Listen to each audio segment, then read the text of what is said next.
Back now with one of the country's fastest growing summer sports, paddleboarding. The number of Americans jumping on board has tripled since 2010, but now experts are urging caution. Deaths are even on the rise. ABC's Becky Worley is in the water with some important tips. And Becky, I have seen you in action in Hawaii. You know what you're talking about here. We have been on the water together, Robin, and it is such a fun sport. Millions probably participating in it this weekend.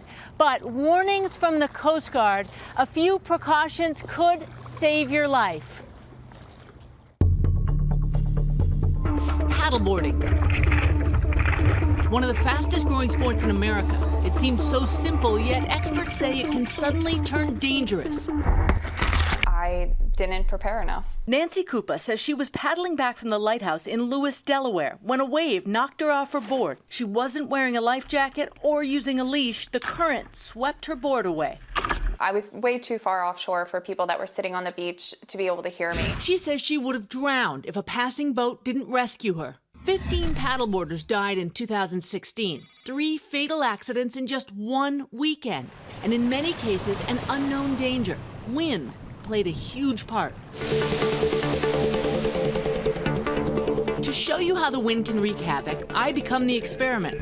With the Coast Guard from Station Bodega Bay in California watching over, I put on my personal flotation device. Beautiful day to go paddleboarding. Even though it's blowing just 10 miles an hour at my back, when I turn around, the ferocity of the wind surprises me.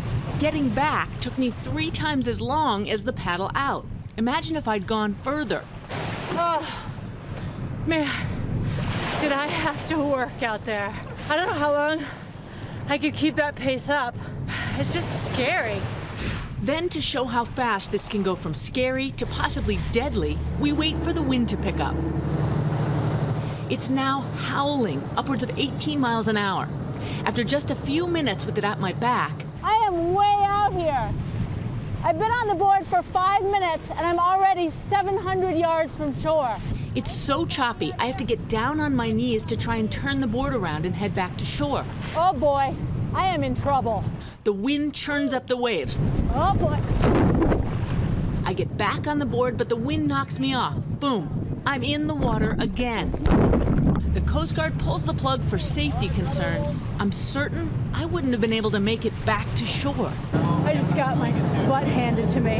If there had been no boat here, I'd be out there. The Coast Guard says as the sport grows, they're called for more rescues. So they say to stay safe, always wear a life jacket. There are 4 people that died this year exactly like you fell off. Wow. In choppy water, they fell off and they drowned. And depending on the water temperature, wear a wetsuit.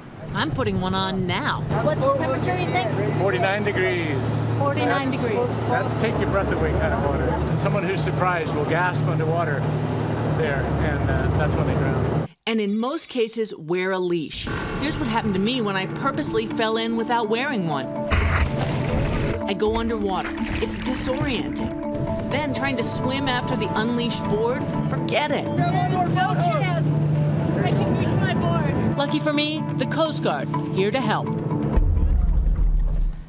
Guys, paddleboarding is my passion. I want you to try it. The Coast Guard telling me, though, that just a few simple precautions can keep you safe. So, life vest at all time. They make ones that are just for paddleboarding if you want.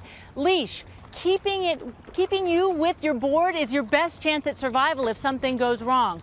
Tell someone where you're going and when you'll be back, and check the weather and the wind. If you get into the wind and you can't make any headway, get down on your knees. You're less of a sail for the wind.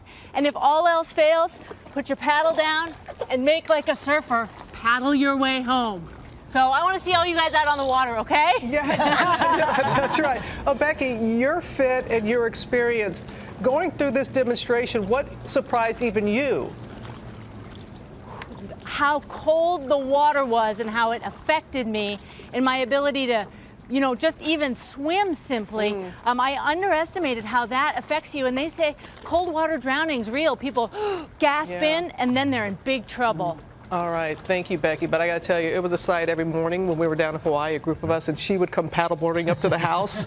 She is so experienced, but I'm glad that she showed everybody the dangers. You didn't join us? No, I was on shore. But